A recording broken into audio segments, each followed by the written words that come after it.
After the holidays, there's so much to clean up and get ready for the coming year. This leaves me exhausted and a lot of things falling off my to-do list. It's time to lock in, and Omaha Steaks delivers everything you crave to reset after the holidays. An order from them means having high-quality Omaha steaks on hand at all times. I'm a big meat lover myself, and I always go with medium rare. But there's also plenty of poultry and other options available. Omaha Steaks offers unrivaled quality and variety, and every bite is backed by their 100% guarantee.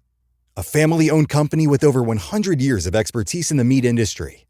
Let Omaha Steaks deliver high-quality proteins right to your door. Visit omahasteaks.com for 50% off site-wide during their end-of-season sale. And for an extra $35 off, use promo code YUM at checkout. That's OMAHA steaks.com, promo code YUM. Terms apply. See site for details. Go to www.omahasteaks.com to get 50% off site-wide during their end-of-season sale. And use promo code YUM at checkout for an extra $35 off. Minimum purchase may apply. Thanks to Omaha Steaks for sponsoring us.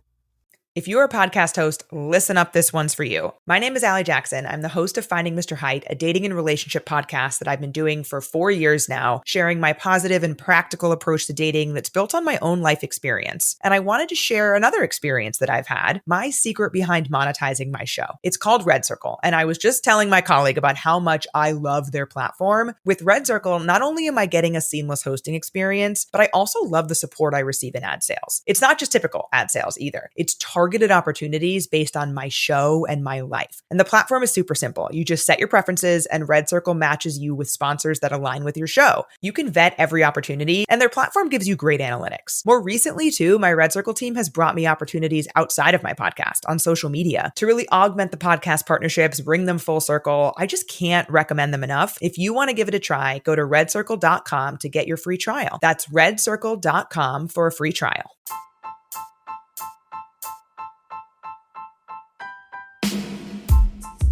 It is also important to understand that VM needs resources to boot on the top of the virtualization layer.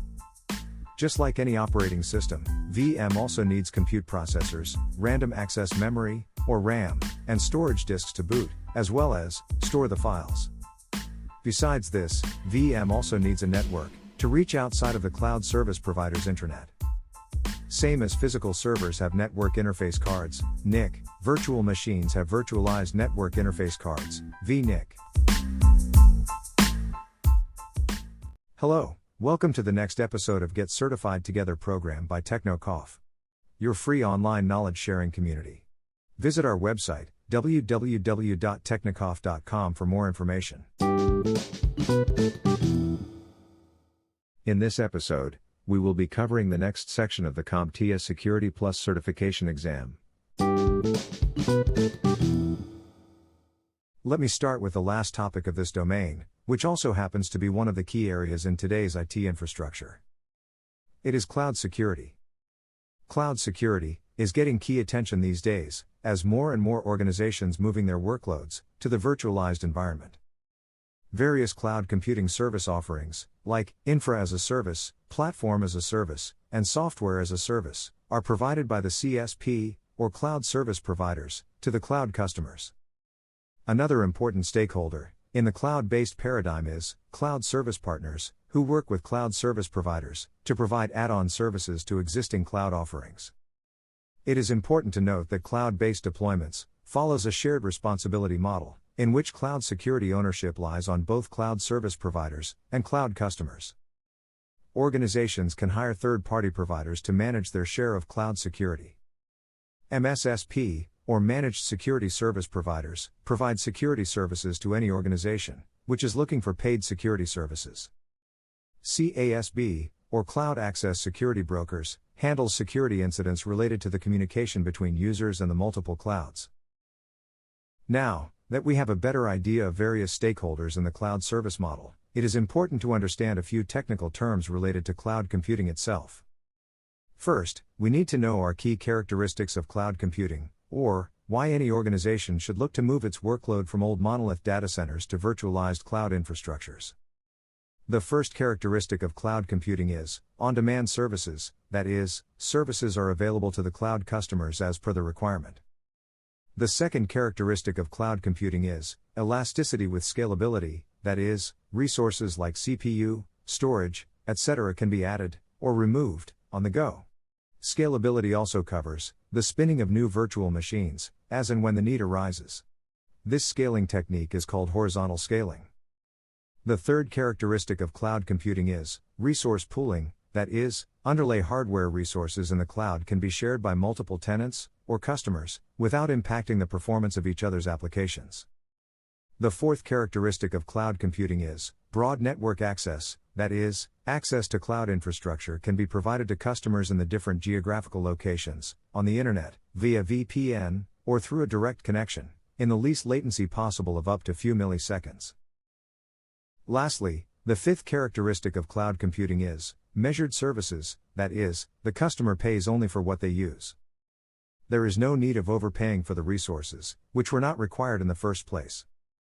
With all the key characteristics of the cloud computing model discussed, we can focus on how to achieve them in the first place. The motive of cloud computing is sharing of the resources among multiple users. Virtualization is the technology which helps in achieving this goal, using software called hypervisors. With the virtualization, cloud tenants may create multiple virtual machines, sharing the same set of resources from the underlying hardware. Hypervisors can be deployed in two different ways, on a server. A hypervisor may be deployed directly on the bare metal server, called Type 1. Example of Type 1 hypervisors is VMware ESXi and Microsoft Hyper-V. A hypervisor may also need another host operating system to run itself first. They are called Type 2 hypervisors. Example of a Type 2 hypervisor is Oracle VirtualBox. We have by now used the term virtual machine multiple times. But what are they exactly? Virtual machines, or VM, are isolated guests deployed on top of virtualized servers with their own guest operating system.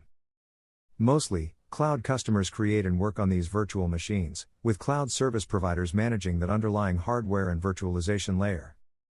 We must also understand various security risks associated with the VMIS. VM escape attack is the one where attacker tries to escape the guest OS and traverse to the host operating system and virtualization layer. VM sprawl attack is the one where the attacker identifies unused VMs, which are not deleted after use, thus accumulating unpatched vulnerabilities over time. It is also important to understand that VM needs resources to boot on the top of the virtualization layer. Just like any operating system, VM also needs compute processors, random access memory, or RAM, and storage disks to boot, as well as store the files. Besides this, VM also needs a network to reach outside of the cloud service provider's internet. Same as physical servers have network interface cards, NIC, virtual machines have virtualized network interface cards, vNIC. By now, I have told you about how cloud infrastructure is created, and how customers may deploy their VM on top of that infrastructure.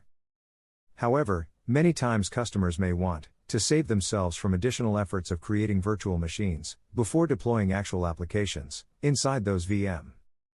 For example, if I want a MySQL database for keeping my backend data, it would be quicker for me if I can get the whole pre-built blank database from a cloud service provider. Such offerings are called CSP managed applications and are sold as software as a service. Web servers, databases, or load balancers are some of the most common CSP managed applications provided as software as a service to the end users. The key benefit of purchasing these services directly is that they are cloud native and optimized to give the best performance in the cloud environment. Another way to save efforts and time while creating new virtual machines is by using orchestration and infrastructure as a code tool. Cloud orchestration and infrastructure as a code tool, enabling users to spin new VMs, perform various lifecycle operations, and remove them when not required, using reusable codes and cloud service providers' inbuilt orchestration modules. Now, let me bring the call upon the elephant in the room. Cloud, with all its benefits, leaves a considerable amount of fear among customers related to its security. With pooled resources, access over the internet, and multi-tenancy, these fears are expected. But, to resolve these fears is not by discussing cloud versus traditional deployments, and if we can switch back to old times. But, by using defense strategies, and security solutions, built specifically for the cloud-based deployments. Now, as I said, cloud security follows a shared responsibility approach, where the onus is divided among service providers and clients.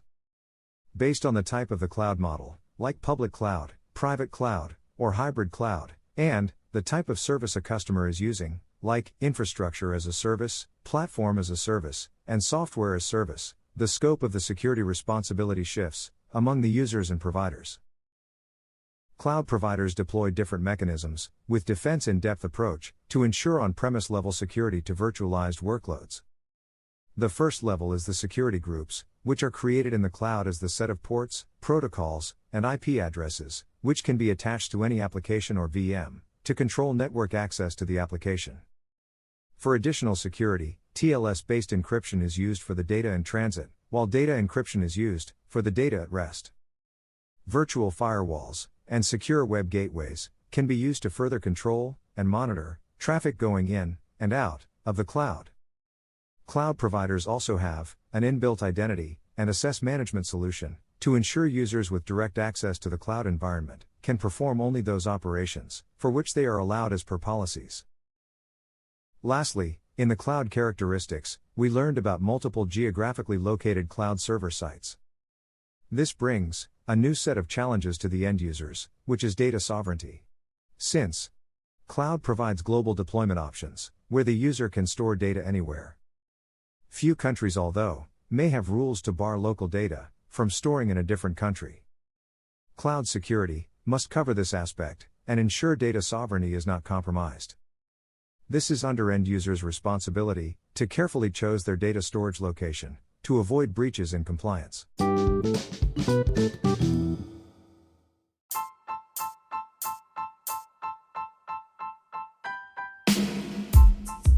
This brings us to end of the episode 5 of the Get Certified Together podcast from Technikov on the CompTIA Security Plus exam. In episode 6, I will proceed to the next section of the exam, security implementations. Thanks for listening. If you're a podcast host, listen up, this one's for you. My name is Allie Jackson. I'm the host of Finding Mr. Height, a dating and relationship podcast that I've been doing for 4 years now, sharing my positive and practical approach to dating that's built on my own life experience. And I wanted to share another experience that I've had, my secret behind monetizing my show. It's called Red Circle, and I was just telling my colleague about how much I love their platform. With Red Circle, not only am I getting a seamless hosting experience, but I also love the support I receive in ad sales. It's not just typical ad sales either. It's targeted opportunities based on my show and my life. And the platform is super simple. You just set your preferences and Red Circle matches you with sponsors that align with your show. You can vet every opportunity and their platform gives you great analytics. More recently too, my Red Circle team has brought me opportunities outside of my podcast on social media to really augment the podcast partnerships, bring them full circle. I just can't recommend them enough. If you want to give it a try, go to redcircle.com to get your free trial. That's redcircle.com for a free trial.